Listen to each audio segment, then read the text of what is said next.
कल हम लोग मलेरिया के बारे में पढ़े थे। आज हम लोग अमीबियासिस के बारे में पढ़ते हैं। मलेरिया के साथ साथ एक दो बीमारी जैसे कि आपका हेपेटाइटिस हुआ था, उसके बारे में उसमें थोड़ा सा जॉन्डिस की चर्चा की गई थी। अगर ये क्लास आपका छोटा हो तो इस वीडियो के डिस्क्रिप्शन में उसका लिंक दे दिया जाएगा, आप उसे देख लेंगे। कमेंट बॉक्स में अगर कोई आप कमेंट करेंगे तो उसकी जानकारी अगले क्लास में दे दी जाएगी। तो अमीबियासिस के बारे में ध्यान देते हैं। तो अमीबियासिस जो होता है एंट अमीबा हिस्टोलिटिका के द्वारा होता है। एंट अमीबा हिस्टोलिटिका परजीवी है। यह एंट अमीबा हिस्टोलिटिका दूषित भोजन और दूषित पानी से संक्रमण को फैलाता है। उष्णकटिबंधीय क्षेत्र में गर्मी वाले प्रदेश के लोगों में अधिक पाया जाता है। यह आंत के दीवार में अल्सर उत्पन्न करता है और म्यूकस बनाता है, मल द्वार को भी जाम कर देता है। मस्तिष्क में पहुंच जाए, कहीं फेफड़ा में पहुंच जाए तो वहां सूजन उत्पन्न करता है और काफ़ी परेशानी बढ़ जाती है। होता आंत में है लेकिन कभी कभी मस्तिष्क और फेफड़ा तक पहुंच जाता है, हार्ट तक पहुंच जाता है तो नुकसान ज़्यादा कर देता है। दूषित भोजन से, दूषित पानी से इस तरह की बीमारियां होती है, इस तरह के परजीवी चले जाते हैं। ये जो अवस्था होता है सिस्टोसाइट्स अवस्था, उस अवस्था में जाने के बाद ही ये मनुष्य को प्रभावित करते हैं, जिसमें सबसे बड़ा कारण होता है ट्रोफोजाइट अवस्था। ट्रोफोजाइट अवस्था में जैसे एंट अमीबा हिस्टोलिटिका का अटैक होता है, ये ट्रोफोजाइट अवस्था में जाने के बाद मनुष्य को संक्रमित करता है। तो ऐसे स्थिति में मानव इसके प्रभाव में आता है तो आंत में ज़्यादा परेशानी होती है। वजन का गिरना, सुस्ती छा जाना, म्यूकस जैसा मल होना, थकान महसूस होना, ये तो सामान्य चीज़ है इसमें। लेकिन यही आंत को और लीवर को दूषित करता है, आंत में छेद कर देता है, आंत में अल्सर उत्पन्न करता है, यानी आंत का कैंसर। तो ऐसे स्थिति में उस रोगग्रस्त आंत को काट के हटाना पड़ता है, परेशानी बढ़ जाती है। इससे भी ज़्यादा परेशानी तब बढ़ता है जब ये गलती से विपरीत दिशा में हार्ट, किडनी, मस्तिष्क के पास चला जाए तो ज़्यादा परेशान करता है। इसमें कब्ज होना, लैट्रिन क्लियर नहीं होना, पेट में ऐंठन होना, पेट में दर्द होना, मल के साथ ब्लड आना, इस तरह के लक्षण देखते। आंत की गुहा का बंद होना, सुस्ती होना, थकावट होना, ये लगभग उष्णकटिबंधीय क्षेत्र में 10 से 11% लोगों के आंत में ऑलरेडी पाया जाता है। 3% लोग ज़्यादा प्रभावित होते हैं। अब इसका पहचान कैसे करें? तो ये 3% लोग जो हैं, ये जिसके अंदर ये होता है, आंत में होते हैं, लेकिन ये उग्र अवस्था में आते हैं तो ज़्यादा परेशान करते हैं। तो उसके आँख के चारों ओर काला काला घेरा नीचे हो जाता है। कहीं कहीं आपको चलते फिरते भी ऐसे लोग मिल जाएंगे जिसके आँख के नीचे घेरा हो। तो सुस्ती, थकान और कमजोरी महसूस करते हैं। वो कमज़ोर रहते भी हैं, ज़्यादा नींद आता है। ये ज़्यादा परेशानी की बात नहीं।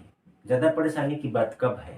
जब वो आंत में छेद करना शुरू कर दे, आंत के गुहा को बंद कर दे, अपनी संख्या को ट्रोफोजाइट अवस्था से और बढ़ा दे और संक्रमण के स्तर को और डेवलप कर दे। तो ऐसी स्थिति में क्या होगा? ज़्यादा संख्या में बढ़ेंगे तो किडनी की ओर जा सकते हैं, हार्ट की ओर जा सकते हैं, लीवर से ऊपर चढ़ के फेफड़ा के पास जा सकते हैं। तो ऐसी स्थिति में परेशानी और ज़्यादा बढ़ जाती है। तो इसमें डिपेंडोल एम है, बायोमिबिक डी है, इस तरह की दवाइयाँ हैं बाजार में, जिसको आप ट्राइडाजोल है, मेट्रोजिल है, इस तरह की दवाइयों का सेवन अगर करेंगे तो राहत मिलेगा। तो अगला देखते हैं। अगला बीमारी है एस्केरियासिस। एस्केरियासिस बीमारी जो है एस्केरिस लुब्रिक्वाइड के द्वारा होता है। एस्केरिस लुब्रिक्वाइड के द्वारा होता है। यह भी कृमि है, कृमि से होने वाला रोग है। इसमें यह कृमि आपके इसे गोल कृमि भी कहते हैं, एस्केरिस लुब्रिक्वाइड को। एस्केरिस लुब्रिक्वाइड में यह परजीवी विशेष रूप से आंत में ही पाए जाते हैं। आंत में जाने के बाद ये संक्रमण करते हैं।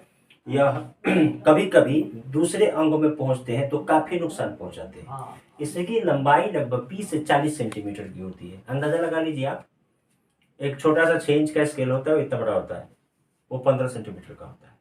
तो 20 से 40 सेंटीमीटर बड़ा कृमि, जिसे हम लोग देहाती भाषा में जोंकी कहते हैं, कीड़ा कहते हैं, बड़ा वाला। तो एस्केरिस लुब्रिक्वाइड है और वो अगर आंत में है तो आपको काफ़ी ज़्यादा परेशान नहीं करेगा। अब इसमें दो होते हैं, नर और मादा। नर जो होता है मादा की अपेक्षा छोटा होता है। नर लंबी मादा की अपेक्षा छोटा है, मादा लंबी होती है और नर छोटा होता है।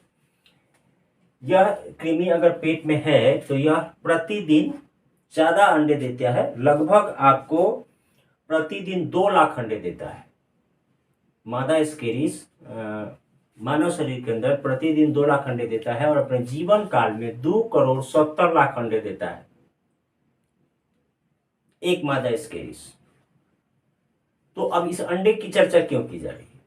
इसलिए की जा रही है कि जैसे ही मादा स्केरिस रिक्वायर्ड कीड़ी है आपके पेट में, कृमि है, गोल कृमि, तो ये इतने ज़्यादा अंडे देगा तो ये अंडे जो हैं आपके पेट में हैं तो मल के द्वारा बाहर निकल जाते हैं अगर खुले में शौच करते हैं तो, और वहाँ से मक्खियों और मच्छरों की सहायता से भोजन पदार्थ या पानी के पास या आपके द्वारा उपयोग किए जाने वाले वस्तुओं के पास पहुंचा दिया जाता है। मच्छर तो वहाँ भी बैठेंगे और अच्छे स्थान पे भोजन पर भी बैठेंगे, तो वहाँ बैठेंगे तो वहाँ पे इनका ट्रांसफ़र हो जाएगा। और वैसे भोजन का सेवन अगर स्वस्थ व्यक्ति करेगा तो ये अंडे उसके अंदर चले जाएंगे और फिर वो नए शरीर में डेवलप करना शुरू करेगा, तो वहाँ पे अपनी जनसंख्या बढ़ाएगा और उस व्यक्ति को एस्केरियासिस हो जाएगा। ऐसे स्थिति में होता क्या है कि बचने के लिए दूषित भोजन से बचें, दूषित खाद्य पदार्थ से बचें, खुले में शौच न करें और खाद्य पदार्थ को ढक के रखें, खाने से पहले हाथ जरूर धोएं, साफ सफाई पर विशेष ध्यान दें। ऐसा होने पर पेट दर्द होता है, उल्टी होता है। अगर एस्केरियासिस का प्रभाव आप पर हावी हो गया तो कमजोरी फील होता है, पेट में दर्द होता है, कभी कभी तो अग्नाशय की और आंत की नलियां बंद हो जाती है क्योंकि इनकी संख्या अधिक हो जाती है। अगर किसी को होता है, किसी बच्चे को होता है तो वो बच्चा सुस्त हो जाता है, बिल्कुल सुस्त हो जाएगा, भूख कम लगेगा, खाना कम खाएगा, उल्टी ज़्यादा होगा और जो भोजन पदार्थ है आप ले रहे हैं उसे ये खा जाएंगे तो आप में पोषक तत्वों की कमी हो जाएगी।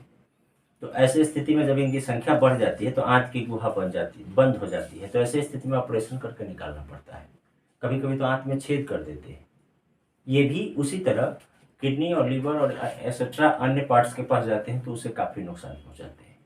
तो इससे बचने के लिए आपको गंदे जगह से बचना, गंदे खाद्य पदार्थ को नहीं खाना, दूषित भोजन का सेवन नहीं करना, खुले में शौच नहीं करना, खाने से पहले हाथ अच्छे तरीके से धोना, नाखून की सफाई नियमित करना। अब आप इस अंडे की बात करते हैं, अंडा बहुत छोटा होता है, खुले आंख से दिखाई नहीं देगा, तो अक्सर नाखून गंदे होते हैं, तो नाखून की कटाई अगर सफाई नियमित रूप से नहीं करते तो इसमें भी ये अंडे होंगे और आप गंदे पार्ट को छुएंगे तो वहाँ चले जाएंगे मच्छरों और मक्खियों के द्वारा, और उसके द्वारा भोजन का सेवन करें तो आपके अंदर जा सकता है। फाइलेरिया को हाथी पाँव कहा जाता है, वाउचरेरिया ब्रैंडक्राफ्टी के द्वारा होता है। वाउचरेरिया ब्रैंडक्राफ्टी कृमि है। वाउचरेरिया ब्रैंडक्राफ्टी कृमि है। तो फाइलेरिया वाउचरेरिया ब्रैंडक्राफ्टी से होता है, लेकिन क्यूलेक्स मच्छर अगर किसी व्यक्ति को काटता है तो क्यूलेक्स मच्छर में ये कृमि ऑलरेडी होते हैं और उसी के सहायता से मानव को प्रभावित करते हैं। तो जैसे ही वाउचरेरिया ब्रैंडक्राफ्टी कृमि अंदर जाता है क्यूलेक्स मच्छर के काटने के बाद, गंदे जगहों पर, तालाब पर, गंदगी वाले स्थान पर इस तरह के मच्छर ज़्यादा उगा करते हैं। तो पहले भी बताया जा चुका है कि आसपास गंदगी को न फैलने दें, तालाबों की सफाई करें, नालियों की सफाई करें, डीडीटी का छिड़काव करें, घर में और खिड़की दरवाजे में जाली लगाएं, मच्छरदानी का उपयोग करें, मच्छरों को दूर भगाने का उपयोग करें। तो जैसे ही क्यूलेक्स मच्छर काटेगा, वाउचरेरिया ब्रैंडक्राफ्टी कृमि आपके अंदर जाएगा तो पाँव में सूजन होना शुरू होता है। इसका उद्भवन काल होता है 5 से 18 महीने में।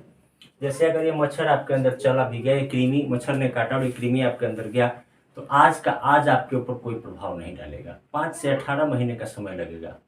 इसके बाद इसका असर देखने को मिलेगा। तो इसमें क्या होगा, फीवर होगा, पैर में, जांघ में, जनन अंग में, वृषण में सूजन होगा, बुखार रहेगा, भूख कम लगेगा, थकान महसूस होगा, क्योंकि ये लसिका ग्रंथि में यह कृमि पहुंचकर प्रभावित करता है, उसमें सूजन उत्पन्न करता है।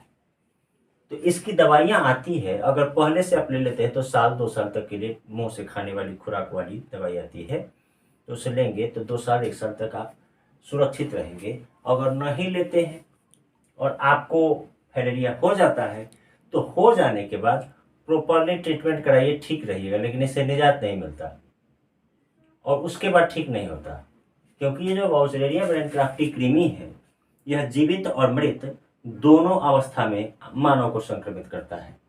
तो अगर कोई ऐसी दवा मिल भी गई जिसे आप खाते हैं और ये कृमि मर जाता है, तो ये तो आपके लसिका ग्रंथि में ही होगा, सूजन उत्पन्न करेगा ही, बुखार आएगा ही, टायर्डनेस फील होगा, ब्रिसन में सूजन होगा, भद्दा लगता है, हाथी पाँव, पैर मोटे हो जाते हैं ज़्यादा, आदमी विरूप दिखाई देता है, विरूप, उसकी आकृति स्पष्ट नहीं होती, थोड़ा भद्दा नजर आता है। यह ज़्यादातर आपको गंदे स्थान पर ही पनपते हैं, तो मच्छरों के उन्मूलन पर ध्यान देना होगा। फाइलेरिया हो जाने के बाद अगर आप चाहते हैं तो कार्बेमोनोजाइन, फिनाइल स्टिबुनेट, हेट्राजीन इत्यादि दवाइयों का सेवन करेंगे तो इसमें लाभदायक होता है। ठीक है, तो मिलते हैं फिर अगले क्लास में। और कोई जानकारी चाहिए तो कमेंट बॉक्स में देंगे। अगर पिछला क्लास छूटा है तो उसका लिंक नीचे दे दिया जाएगा डिस्क्रिप्शन में, आप देख सकते हैं। ठीक है।